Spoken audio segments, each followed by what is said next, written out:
Hola amigos, bienvenidos a su canal Vanelandia de todo un poco. Continuando con el curso Cómo sanar o curar las heridas emocionales, vamos ahora con el segundo video en el que vamos a seguir estudiando. Te recuerdo que mi intención en estos videos es ayudarte a sanar tus heridas emocionales.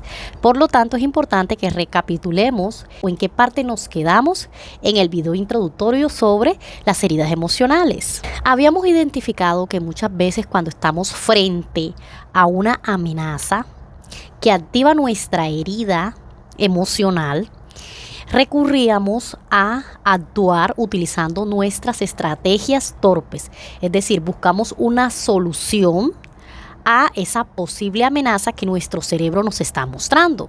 Como puedes observar en el cuadro a continuación, hay diferentes estrategias torpes para supuestamente solucionar o hacerle frente a dichas amenazas para tratar de que esa amenaza no nos haga daño, porque esa amenaza activa el botón de nuestros miedos, de esos miedos específicos como los estamos viendo en la pantalla.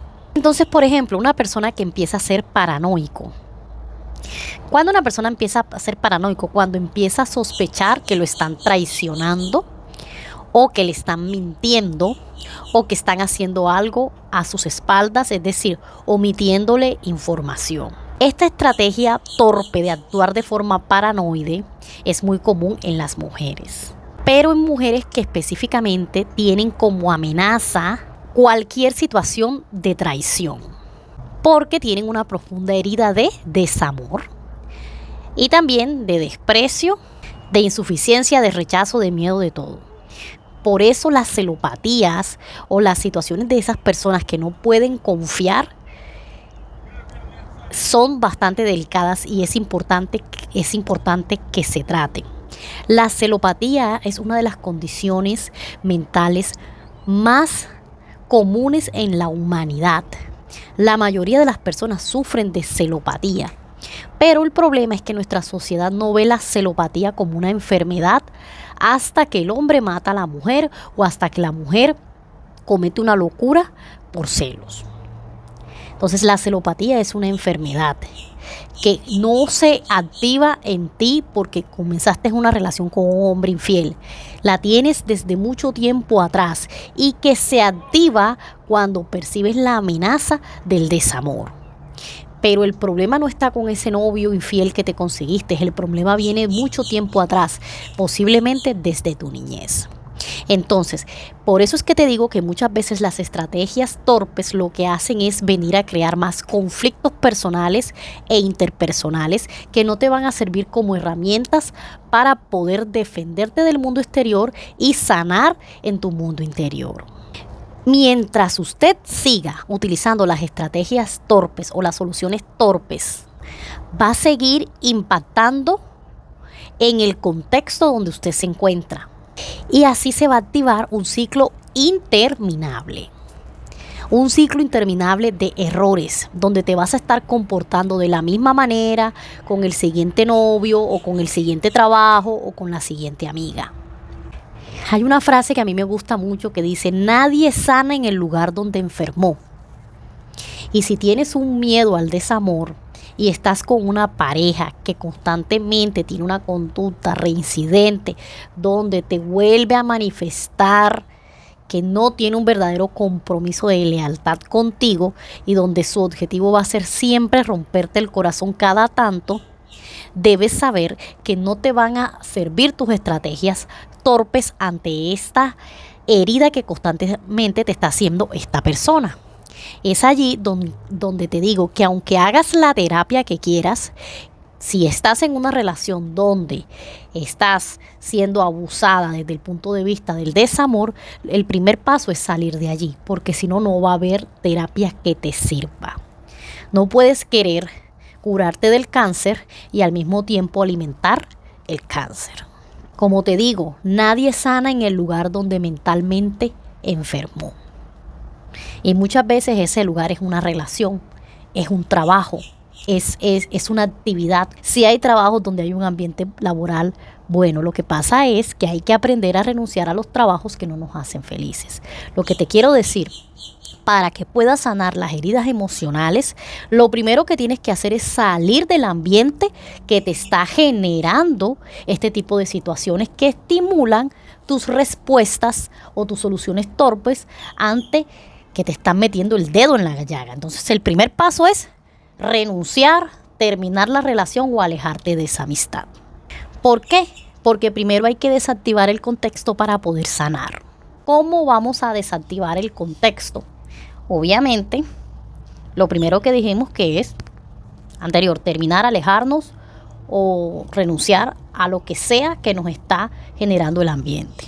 Lo segundo es prepararse para sanar. Cuando te vuelvas a encontrar en una situación y veas que vas a reaccionar con tus estrategias torpes, inmediatamente detenerte y preferir el silencio o el alejamiento. Manteniendo un diálogo interno donde te digas a ti mismo o a ti misma, cálmate, respira profundo, escucha el silencio, no tienes que reaccionar. Y lo segundo, después de que haces este proceso de calma, de respiración y de meditación y de diálogo interno, es dejar de huir, dejar de luchar. No te defiendas del ataque. Quédate como si te hubieran noqueado. Déjate caer a la lona. Eso sí, no lo verbalices. No te pongas a llorar, no te victimices, no preguntes por qué me estás haciendo esto. Simplemente guarda silencio y deja de luchar. Deja que tu atacante crea que te ha vencido. Tú estás en otro proceso y es el proceso de vencerte, en el proceso de vencer tus miedos. Así que una segunda persona que no haga parte de tu proceso, simplemente es un parche postizo que lo único que está es estorbando. Entonces quítale a esa persona el poder que tiene en tu mente de ocupar ese espacio en tu mente para perturbarte y céntrate en ti. Deja de luchar contra esa persona. No le respondas, no le contraataques. ¿Por qué? Porque tienes que construir un mapa conductual del por qué actúas de determinada manera cuando te estimulan de forma negativa. Es decir, la respuesta que tú tomas ante determinada amenaza. Tú tienes que estudiar cómo tú reaccionas. Busca una hoja y un papel y escribe la forma como tú reaccionas cuando te insultan, cuando te traicionan, cuando te mienten, cuando se burlan de ti, cuando te rompen el corazón. Escribe todas estas situaciones y trata de ser honesto y escribir específicamente cómo reaccionas. Y te vas a dar cuenta que precisamente reaccionar es lo que más te hace daño. Y cuando tú veas todas las cosas que este tipo de situaciones te hacen sentir, tú vas a decir, pero ¿verdaderamente vale la pena que yo me ponga en esa posición de sufrimiento o de agonía por esas situaciones? No hay una forma en que yo, persona que reacciono humanamente ante un estímulo negativo con esta serie de listado que acabo de hacer, ¿no hay acaso una forma en que yo pueda mejorar esta forma de reacción? Sí. Y es precisamente lo que estamos haciendo, los pasos que estamos desarrollando. Y para continuar, debes tener muy claro que lo primero es identificar las amenazas y las implicaciones en los contextos. Es decir, contexto de pareja, de trabajo, familiar, personal, etcétera. Entonces, ahora vuelves a tomar una hoja de papel y un lápiz y vas a escribir qué situaciones son detonantes que las ves como una amenaza. Una vez ya la tienes identificada, ahora toca enfrentar la amenaza. Para exponernos a enfrentar dicho estrés, debemos prepararnos. Sí, porque la amenaza es esa situación que te estresa. Es esa situación que tú no toleras, es esa situación que tú no permites, es esa situación que cuando crees que va a pasar, pierdes el control de tus emociones y de tus actos. A veces simplemente medio la olfateas, medio piensas que eso es lo que viene. Ni siquiera a veces estás en medio de la amenaza, pero le tienes tanto miedo a esa situación que a veces te adelantas y reaccionas con el objetivo, mediante tus estrategias torpes, de evitarla. Y ahí es donde te tratan de loca. Ahí es donde te dicen que estás exagerando. Ahí es donde la gente se empieza a alejar de ti. Ahí es donde la gente empieza a criticarte más y se empieza a hacer imágenes falsas de tu personalidad, quitando todas las cosas positivas que tienes y quedándose con esos recuerdos negativos que definitivamente las heridas no deberían definirte como persona. El temperamento que tú forjaste es la forma como tú reaccionas ante los peligros que tú observas en tu ambiente. ¿Ves? Entonces, forjar el temperamento muchas veces es una de las tareas más difíciles de hacer por el ser humano, porque a eso le tienes que meter el componente genético, el componente de la forma como te educan, el componente cultural, ambiental, el estatus socioeconómico, la genética, como te dije, y las hormonas, porque no es lo mismo ser hombre y ser mujer. La pubertad, que es donde más se forjan todas las características de la personalidad, pero el temperamento se forja desde que nacemos. Desde pequeñitos empezamos a forjar nuestro temperamento, el cual también viene predeterminado por una carga hereditaria. Hay familias de gente muy tímida, hay familias de gente muy extrovertida, que aunque no se críen juntos, mantienen estas características. Incluso hay familias de gente chismosa. Entonces, esto es lo que nos hace especiales, porque no es lo mismo el carácter, la personalidad del temperamento. ¿Cómo enfrentamos esa amenaza antes de botar el chupo? Como decimos en Colombia, botar el chupo es una frase coloquial que hace referencia a cuando al niño se le cae el chupón de la boca, empieza a llorar. Bueno, en este caso te voy a decir que la única forma que tú tienes de enfrentar esa amenaza que activa tu herida es aumentando la tolerancia al malestar o mirar al miedo directamente a los ojos. Hay que meditar, comunicar con las personas de nuestra confianza nuestras amenazas. En una conversación normal cuando salga el tema. Oye, ¿sabes que yo le tengo mucho miedo a que me descalifiquen? Eso me hace sentir súper mal, me pongo súper nerviosa. Cuando llegan los tiempos de los parciales me estreso muchísimo, porque para mí que me descalifiquen o tener malas notas es algo que me impacta mucho, me duele mucho cuando saco una baja nota. Entonces, cuando tú lo verbalizas y lo comunicas con personas que te quieran y que al mismo tiempo te sepan decir las cosas y sepan y te conozcan y te comprendan, va a ser un ejercicio muy bueno porque te vas a estar abriendo. Ojo, tiene que ser con personas que te quieran y que después no utilicen esa información en tu contra, porque hay gente cruel que le gusta prestarte los oídos para escuchar cuando tú estás mal o las falencias o debilidades que tú tienes con tu propio ser, y después cuando pelean contigo te lo dicen. Tienes que buscar una persona que tú sientas que respetas y que esa persona también te respeta a ti misma. Y no tiene que ser precisamente un familiar. Puede ser un psicólogo que pagues, puede ser un sacerdote, puede ser un pastor, puede ser un profesor de tu universidad, puede ser tu jefe, puede ser cualquier persona a la que tú le tengas respeto y que pienses que tenga características de empatía y que por lo menos tenga algo en el cerebro. Porque a veces recibir consejos de todo el mundo no es bueno. Hay gente muy estúpida por ahí. Entonces, como te decía, hay que meditar sobre la amenaza. Hay que conversar con personas de nuestra confianza sobre la amenaza. Es decir, tomar el toro por los cachos. Ese toro por los cachos es el miedo. Si soy una persona tímida, una forma de yo luchar contra el miedo o el pánico escénico, ¿cuál sería? Ir a un karaoke donde nadie me conozca o ir con personas de mi confianza y manifestarle a las personas de confianza: oye, estoy luchando contra mi timidez, me gustaría ir a un karaoke, voy a practicar una canción en mi casa y necesito encontrar el valor para tomar ese micrófono y cantar esa canción. ¿Me acompañarías y me apoyarías en ese proceso? Yo te aseguro que van a haber muchas personas que te quieran apoyar y ayudar. Y si tú te paras y cantas esa canción, sin importarte que no seas buen cantante, sin importarte el público, lo importante es que encuentres el valor para cantar frente al público y hacerlo con dignidad. En ese momento tú estás enfrentando al miedo. Estrategias para cambiar las estrategias torpes. Primero que todo, celébrate y premiate. Háblate a ti mismo. al tiempo de que te agradeces y disfrutas de tus logros, así sea el logro más pequeño. ¿Ya? Tú mismo aliéntate. O sea, no necesitas que sean logros especiales. Simplemente pequeñas rutinas que se te hagan difíciles de hacer, empieza a entrenar tu mente. Lo segundo sería que te rodees de gente que te quiere y sobre todo de personas que te celebren. Busca personas que cuando les cuentes tus cosas de verdad se alegren. Busca personas que te den consejos bonitos. Busca personas que te exhorten a ser mejores personas.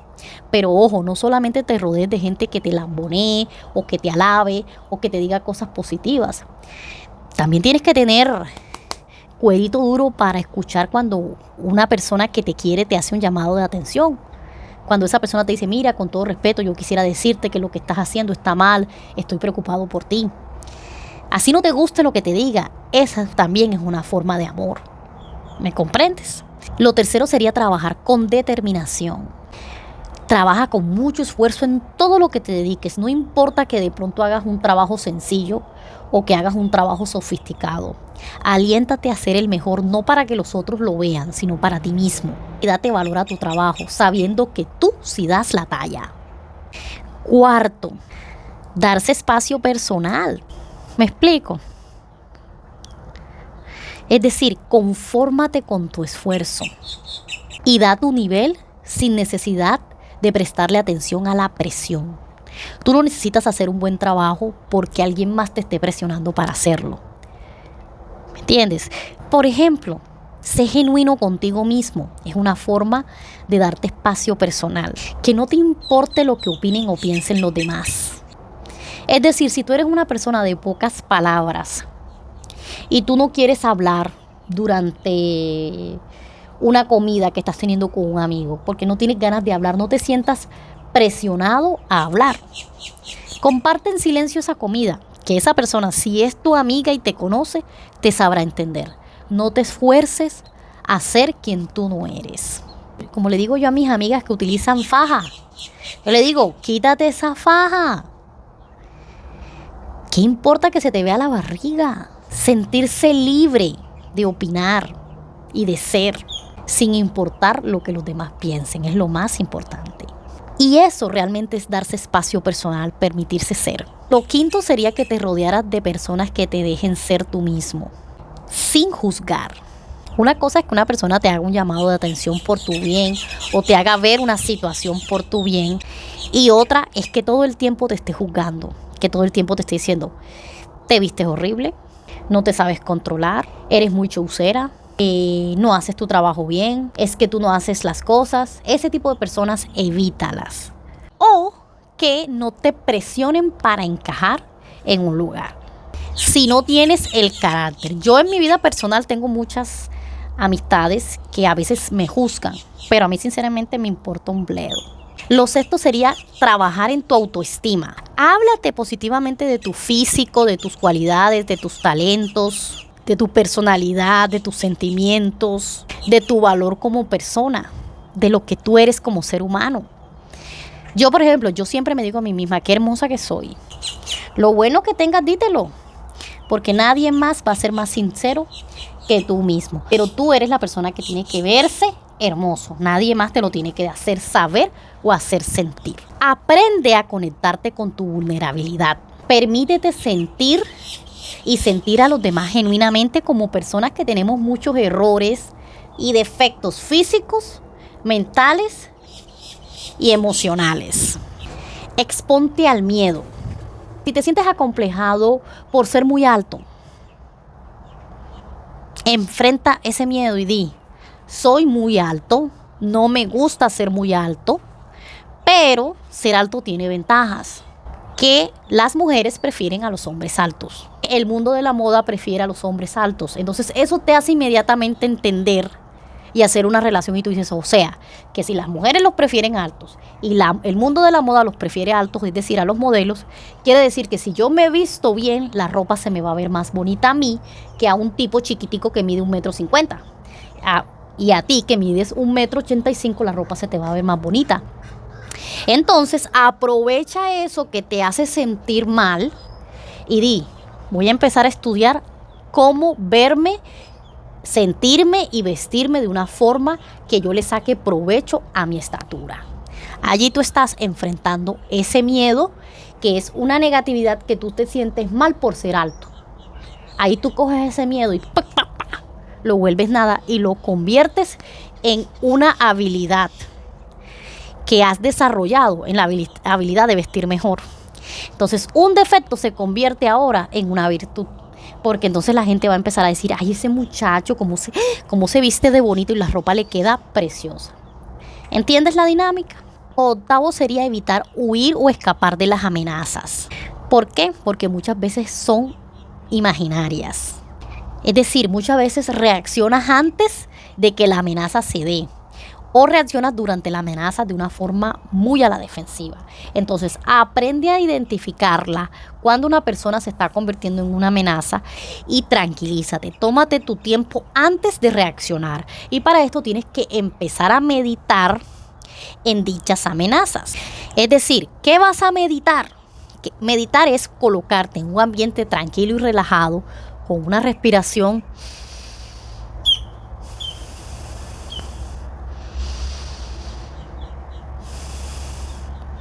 y poner pensamientos positivos en tu mente. Y en el caso de meditar en la amenaza, tú vas a pensar en lo siguiente: que usted o tú puedes ser independientemente del contexto. ¿Qué quiere decir que tú puedes ser independientemente del contexto? Donde te están descalificando. Tu jefe te llamó a la oficina y te empieza a descalificar tu trabajo. Tú en ese momento, para que no pierdas el control de tus emociones y no salgas a reaccionar con tus estrategias torpes ante el estímulo de el dedo en la herida de la descalificación, porque tienes una herida muy grande de desaprobación y cuando te amenazan con descalificación, botas el chupo. Lo que tú debes hacer en ese momento es relajarte y pensar: no voy a reaccionar de una forma exagerada. Voy a pensar que mi jefe me está hablando de cosas que tengo que mejorar, así como cuando un amigo o un hermano me dice que tengo que hacer algo para mejorar una situación. Trata de desconceptualizarte, trata de quitarle la gravedad a lo que te están diciendo. Ahora bien, no es que no te vas a tomar en serio las cosas o los llamados de atención en el caso de una descalificación. No, tú sí vas a escuchar, pero no le vas a poner el contexto de gravedad. Pensar que no es tu jefe y que no estás a punto de perder el trabajo y que tu dignidad y que te están exponiendo como un descalificativo de que eres un mal, no, de que eres un mal trabajador. No pienses así. Piensa que simplemente es como cuando te dicen, hey, quita eso de ahí, ya. Quítale al ambiente el contexto de algo grave. Relájate, y eso lo haces cuando estás escuchando a tu jefe descalificar tu trabajo. Tu respuesta debe ser positiva, siempre con la posición y la disposición de mejorar y de aceptar tu responsabilidad durante la descalificación. ¿Ok? No reaccionar con estrategias torpes como crítica, como queja, como victimización, sino focalizándonos en descontextualizándote del contexto. Lo noveno sería darse amor, aceptación, aprecio y suficiencia. Haz las cosas que te hacen feliz y dales prioridad. Por ejemplo, si a ti te hace feliz jugar videojuegos todo el sábado, hazlo. Permítete ser feliz, haz las cosas que te apasionan y compártelas con las personas que también se apasionan de lo mismo. O, por ejemplo, si eres una chica que te encanta hacerte skincare, hacerte tu cabello, tus uñas, ir al spa, coge el sábado para tú hacer todas esas actividades que te gustan. Permítete amarte y disfrutar de las actividades que te gustan hacer contigo misma. Y tal vez, si hay algún amigo o amiga por ahí que comparte la misma pasión, también es chévere compartir los hobbies. Y 10, pide ayuda.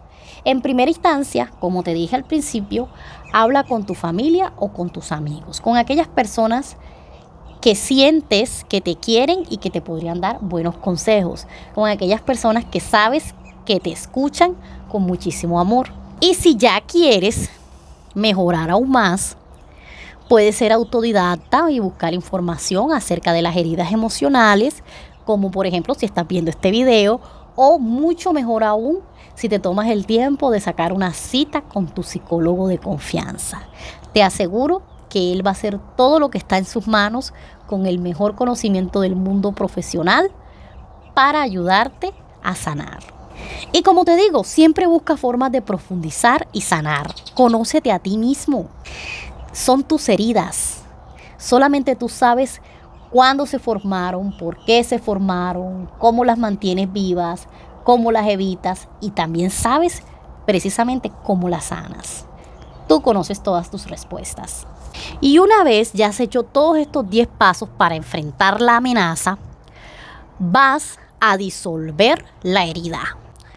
A este punto ya tú has aceptado el malestar, a este punto ya tú has aceptado esa amenaza, a este punto ya tú has aceptado el miedo que te hace sentir esas situaciones en específico. Pero ahora es diferente, porque ahora tú aceptas eso como parte de tu psique, como parte de huellas que quedaron en tu mente. ¿Por qué? Porque una vez identificado el miedo, vas a buscar el origen. Te voy a poner un ejemplo, el proceso de la fiebre. Cuando a ti te da fiebre y vas al médico, el médico dice, bueno, esta fiebre es la respuesta a algo que está pasando internamente en tu cuerpo. Lógicamente debe ser una infección, pero no sabemos dónde está el foco de la infección, es decir, el inicio o el lugar donde está la infección. Para ello, el médico te hace un examen físico y te entrevista sobre tus signos y síntomas. Después de eso, el médico te formula unos exámenes de imágenes diagnósticas, laboratorio clínico. El médico te dice, tienes fiebre a consecuencia de que tienes una infección en las amígdalas.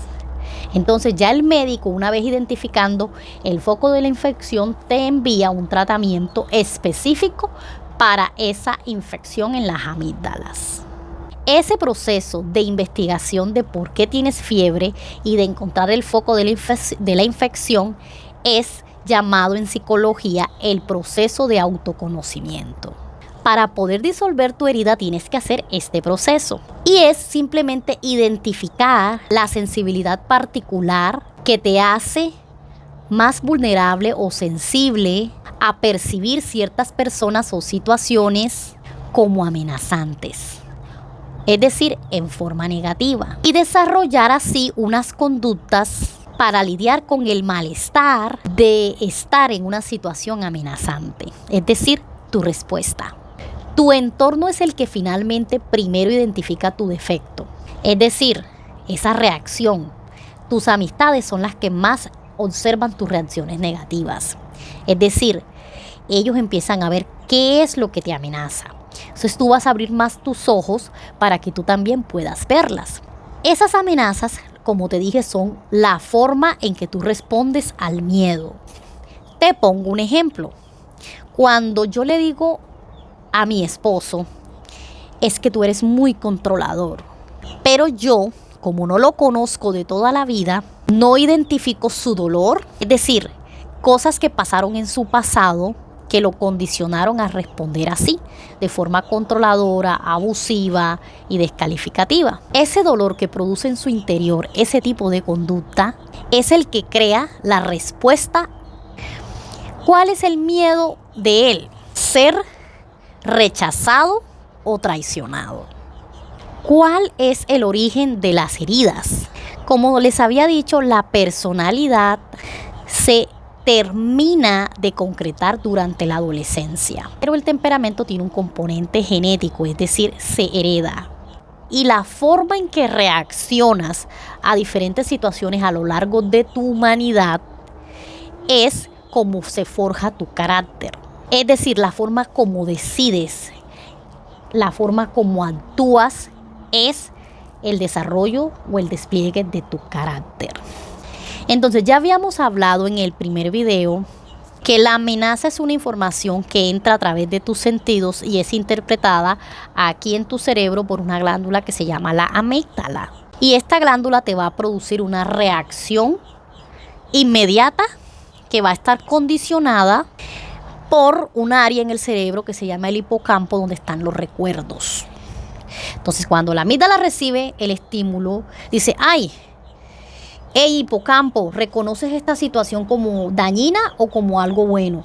Y tienes por allá un recuerdo de esa situación de una forma negativa, entonces el hipocampo te dice, pilas, pilas, ponte en guardia que eso es malo. ¿Por qué? ¿En qué se basa? En la experiencia que tiene por los archivos de sus recuerdos. Todo lo que pasó en las vivencias de la persona, todo su pasado generó una huella positiva o negativa, es decir, recuerdos buenos y recuerdos malos. Todo lo que sucede marca lo sucedido. Entonces, te pongo un ejemplo. Cuando tienes un padre con un lenguaje fuerte, bastante temperamental, que gritaba, que decía malas palabras, que descalificaba, que era más bien una figura de autoridad mandataria y controladora y hasta abusiva, no es lo mismo tener un papá conciliador, comunicador, cariñoso, que cuando exhortaba ni siquiera violentaba o hacía sentir tanto terror como el primero. El cerebro va a ver con claridad la diferencia entre ambos padres, entre un padre duro o un padre menos duro. Y aunque va a depender de la sensibilidad del cerebro del niño, es decir, que tenga una sensibilidad genética más fuerte o que no le importe o que no sea tan sensible, o que le hayan enseñado desde el punto de vista su madre, le haya enseñado, o el mismo padre, a ser más sensible, o le hayan enseñado a no ser tan sensible. Este caso específico sería como aquellos niños que les prohíben llorar. Ahí le estarían enseñando a no ser sensibles. Entonces, aunque va a depender de la sensibilidad específica del cerebro del niño, esta situación del papá dominante, grosero, terrorífico, va a generar una situación de estrés ante la presencia del padre y consecuentemente va a ser más vulnerable a situaciones de insuficiencia, rechazo, desamor, desprecio y hasta hipervulnerabilidad si tiene las 4. Esto en el caso de que haya creado estas amenazas en base a que haya tenido un papá terrorífico, de esos que es una figura autoritaria bastante abusiva. Pero en el caso de que hubiese sido un papá como el que te describí, normal, comunicador, conciliador, este tipo de amenazas no serán percibidas tan terroríficamente porque no hay un recuerdo que las haga ver más terroríficas. ¿Por qué? Porque cuando niños nos asustamos más o nos afectan más las cosas que ahorita que estamos grandes. Por ejemplo, la mentalidad y el mundo que percibe un niño es más sensorial y es más intenso porque no tienes experiencia con manejar este tipo de situaciones. Ya una persona a los 50 años ha vivido tantas situaciones que si le pones la misma situación nunca vivida al niño de 3 años y nunca vivido al adulto de 50 años, el adulto de 50 años, como ya tiene un cerebro maduro, va a saber procesar mejor este recuerdo negativo que un niño que no sabe qué está pasando y menos cuando esto está generando un proceso de miedo o se asusta porque es un ser más inmaduro cerebralmente. Entonces hay que conocer la herida y luego estudiar las áreas más profundas de esas vivencias para tratar de sacarle el giro a la situación. Entonces, cuando tenemos el ejemplo anterior del niño que crece con un padre abusador, tratar de que si ya creciste en esa situación, pensar, yo sobreviví a un padre abusador, por eso tengo la templanza y tengo la fuerza para que cuando siento un personaje con esta amenaza, poder estar tranquilo y hacerle frente a esta situación. ¿Por qué? ¿Por qué? Porque esa vivencia puede ser activada no para verla como una amenaza, sino para verla como una oportunidad de sanación a través de ponerle la cara a la propia amenaza y tratar de sacarle el giro y ver lo positivo de la situación, y es el aprender a reaccionar a esa amenaza de forma tranquila y no permitiendo que altere nuestro estado de ánimo. Es decir, ya crecí, Ya no te tengo miedo, figura autoritaria, pero al mismo tiempo puedo estar tranquilo y en paz porque ya no puedes asustarme, padre abusador controlador. Ya no soy un niño de 3 años que me asustas con tus gritos y tu rompimiento de cosas y tu disciplina aterradora. Ya estoy tranquilo, estoy en paz, identifico la amenaza, pero decido reaccionar de forma tranquila, externamente e internamente. ¿Por qué? Porque todas estas vivencias van a ser activadas por las personas con las que nos socializamos, es decir, por tu pareja, por tu compañero de trabajo, por tu mejor amiga, por una persona que conoces de una forma X o casual en la calle y de pronto tienes algún tipo de conflicto con ella y reacciona de forma agresiva como un papá muy molesto, te recuerda a este padre abusador, entonces ahí te mete en la herida y por eso tú reaccionas tan mal. O te quedas así petrificada del pánico porque el tipo te gritó, o reaccionas de una forma muy agresiva porque ya sientes, no, ya crecí, ya no me puedes hacer daño y aquí estoy y vamos a matarnos. ¿Me entiendes? Entonces, este es el trabajo que estamos haciendo, que tu reacción no sea ni con miedo, ni tampoco agresiva, como tratar de enfrentando en toda persona que tenga este perfil a tu abusador. No. Tienes que dominar ese miedo, hacerle frente y tener una reacción tranquila. ¿Por qué? Porque esas vulnerabilidades que detectan los demás cuando aparecen tus amenazas y reaccionas con miedo y con las estrategias torpes, hacen que los demás capten tus vulnerabilidades y actúan como filtros para que captes la realidad o que los demás también capten tu realidad, la percepción que tú tienes de tu realidad. Por ejemplo, si tú te pones los lentes del rechazo, piensas que todo el mundo se va a burlar de ti y el entorno se va a dar cuenta que tú piensas que todo el mundo se puede burlar de ti. Entonces te empiezan a hacer bullying, te la empiezan a montar y se empiezan a burlar más de ti.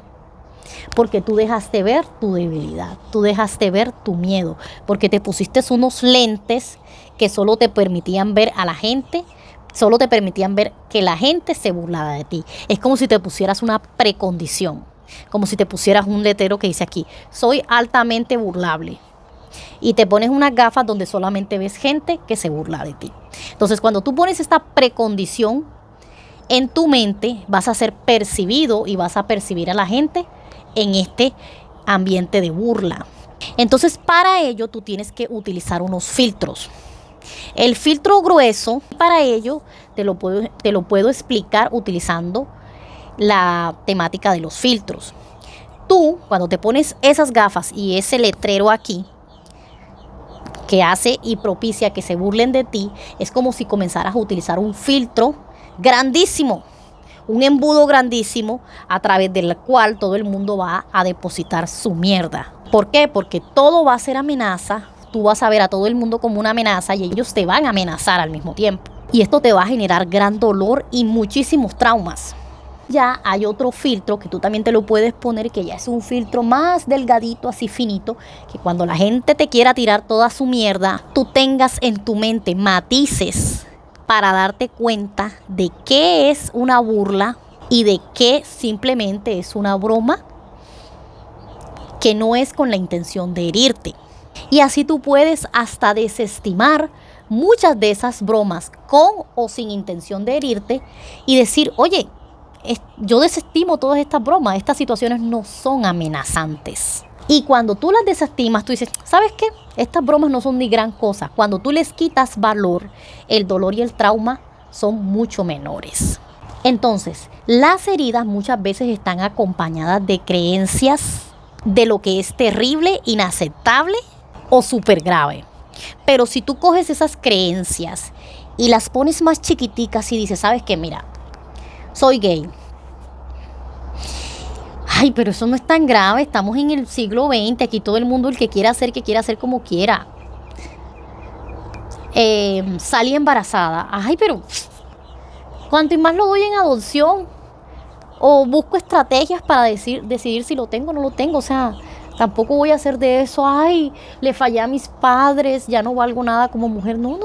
Todo hay solución en esta vida. O sea, desestima. No veas las situaciones, No veas las amenazas como algo tan grave. Acuérdate que muchas veces son cosas que son graves porque tú te las imaginas graves, pero la misma situación para otra persona tal vez no sea tan grave. ¿Sí me explico el punto? Como te digo, hay heridas que algunas son fáciles de sanar mediante conversarlo con un familiar, con un amigo, meditarlo o utilizar un terapeuta, pero también hay otras heridas que son muy difíciles de sanar, que dejan marcas grandes en la vida de la persona. Te estoy hablando de personas que fueron secuestradas, violadas, torturadas, que estuvieron en la guerra. Muchas veces ya esto pasa a psiquiatría y tiene que pasar a medicación bastante compleja. Pero aquí estamos tratando las heridas que son más suaves. Sin embargo, tenemos que tener conciencia que también existen unas huellas muy graves en el alma que requieren incluso hasta de cirugía y tratamientos alternativos para tratar de olvidar estos eventos traumáticos.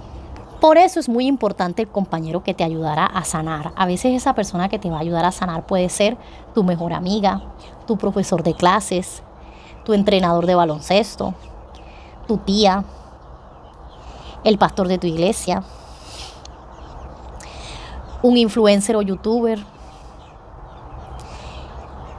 un libro, una película o tu psicólogo. En el próximo video vamos a continuar ya tomando cada una de las amenazas y de los miedos y los vamos a destruir porque los vamos a identificar, vamos a hablar de ellos y vamos a estudiar cómo vamos a responder ante cada una de las amenazas para hacerle la guerra a esta situación tan penosa que muchas veces nos hace vivir en una cárcel dentro de nuestro propio cuerpo. Acuérdate que la finalidad del viaje en esta vida es ser libres y tener una experiencia de la vida más tranquila y placentera posible, donde el viaje de conocernos a nosotros mismos sea una experiencia renovadora y sobre todo de sanación y descubrimiento. Por favor, suscríbete a mi canal para que me ayudes a crecer en esta preciosa comunidad. Ya somos más de 5,000. Y por favor, regálame un me gusta para que me ayudes a crecer o a que YouTube pueda poner este video en el algoritmo y así pueda llegar a más personas que lo necesitan.